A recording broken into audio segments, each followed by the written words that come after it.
Bonjour à tous et bonjour à toutes, bienvenue sur la chaîne Douki Sakai. C'est la partie numéro 2 de la discussion sur le père, l'enfant et leurs relations. Je perds pas trop de temps pour l'introduction, donc c'est parti. Donc personnellement, moi j'ai 35 ans, j'ai eu mon enfant à l'âge de 32 ans, 33 ans, vers là quoi. Et je suis bien content d'avoir attendu à ce point. Même si c'est peut-être pas voulu, j'ai j'ai mis du temps à devenir responsable, quelqu'un de responsable, et je suis bien content d'avoir atteint ce statut d'homme responsable avant d'être devenu père. Parce qu'on sait très bien qu'il y a certaines personnes qui se précipitent et qui n'ont pas encore passé ce cap de l'enfant à l'homme, même s'ils peuvent avoir un certain âge.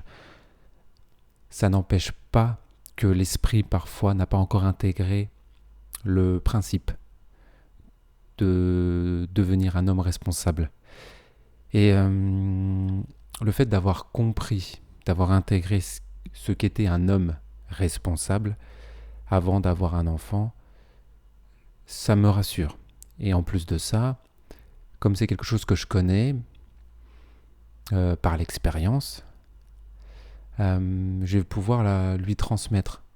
Et dans l'idée qu'elle soit responsable, mais à un âge plus jeune que moi j'ai pu attendre pour l'être parce que j'ai mis du temps. J'ai mis du temps à mettre ça dans la tête. On va dire que c'est plus c'est l'envie de liberté qui m'a mis face à des situations que je n'ai pas pu tourner le dos à cette situation parce que j'avais envie de liberté. Et, euh, et donc du coup, par la force des choses, j'ai dû prendre mes responsabilités. Et puis avec le temps, à force de faire, on devient responsable, même si je ne suis pas l'exemple même de la responsabilité. Je, je suis plutôt fier de moi. Je suis plutôt fier de moi sur ce sens.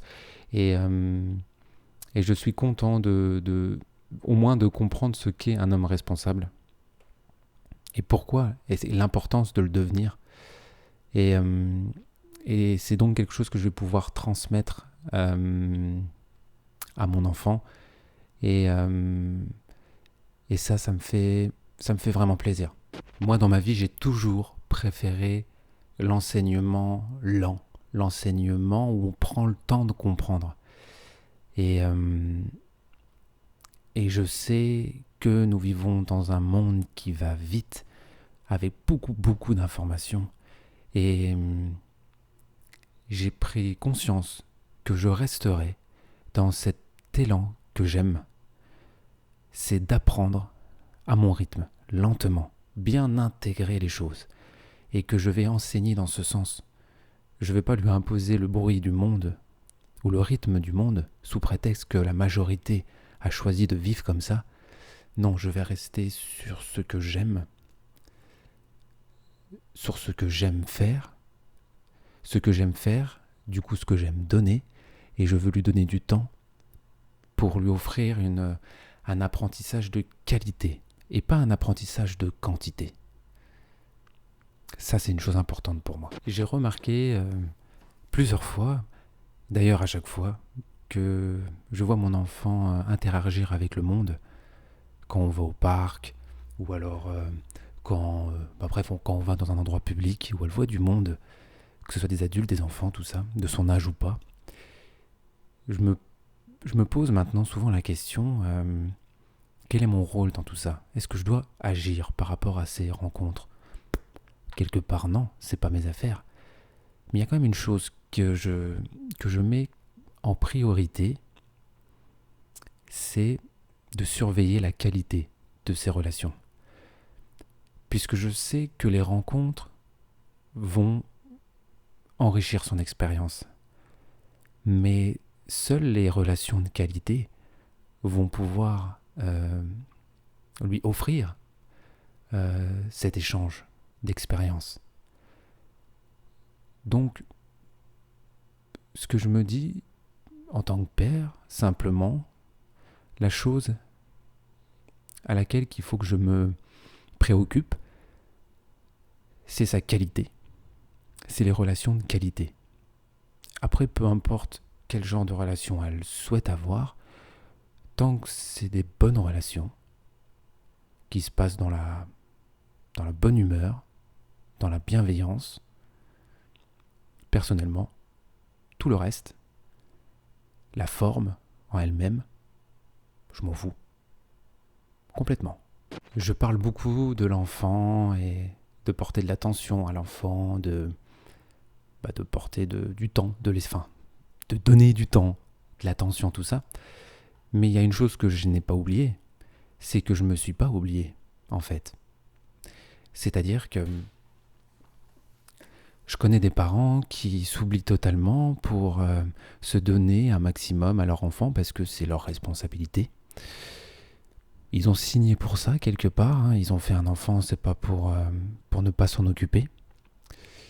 Mais moi, je suis pas tout à fait d'accord avec ça. Je passe beaucoup de temps. Il y a eu beaucoup de compromis, hein. Je me lève très tôt le matin pour pouvoir avoir au moins 2 heures que je m'accorde à faire des choses que j'aime faire. Des choses qui me remplissent, des choses qui me passionnent. Parce que, ok, je suis papa, mais je suis aussi cette personne que j'ai toujours été avant d'être père. Cette personne qui aime faire plein de choses. Moi, j'ai toujours aimé énormément de choses. Et j'ai toujours eu un planning chargé, en fait. Et je voulais pas perdre ça. Donc si j'ai un message à faire passer, si vous aimez quelque chose et que ça vous manque, ne soyez pas coupable, ne vous sentez pas coupable de faire quelque chose qui est pour vous, quelque chose qui est important pour vous, sous prétexte que vous êtes parent et que c'est pas juste, ou en tout cas c'est pas bien vu.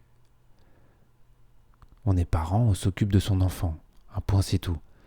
Non. Tout simplement parce que je pars, moi, du principe que pour transmettre la joie à son enfant, il faut être joyeux. Donc si vous ne faites pas des choses qui vous rendent joyeux et qui vous appartiennent à vous, vous ne pourrez pas transmettre la joie.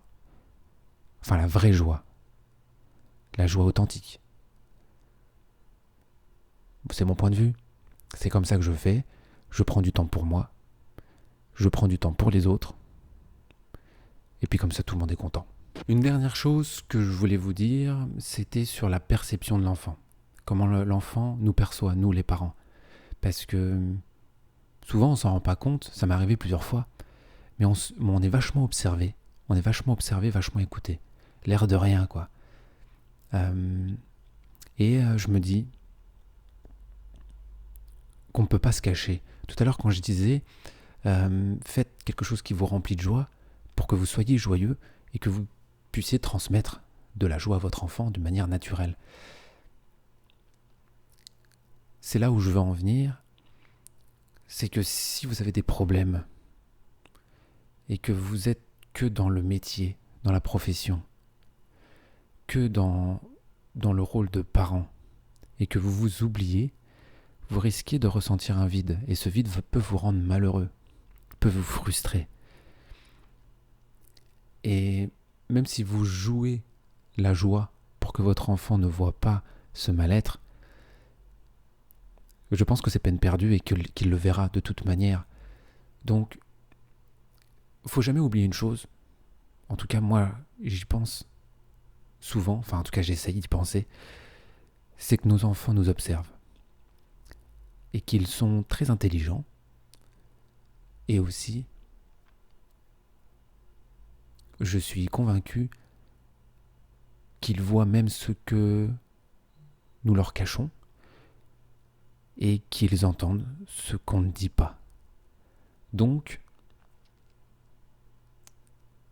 j'essaye de rester conscient personnellement au quotidien de leur présence et de leur intelligence. Merci de m'avoir écouté jusqu'au bout. Je vous propose donc une 3e vidéo la semaine prochaine sur le même sujet. J'ai des choses à dire encore. Désolé pour cette voix un petit peu basse parce qu'il y a du monde. Je peux pas faire autrement. Mais voilà, on fait avec ce qu'on a. Je vous souhaite à tous une bonne soirée et à très bientôt. Salut!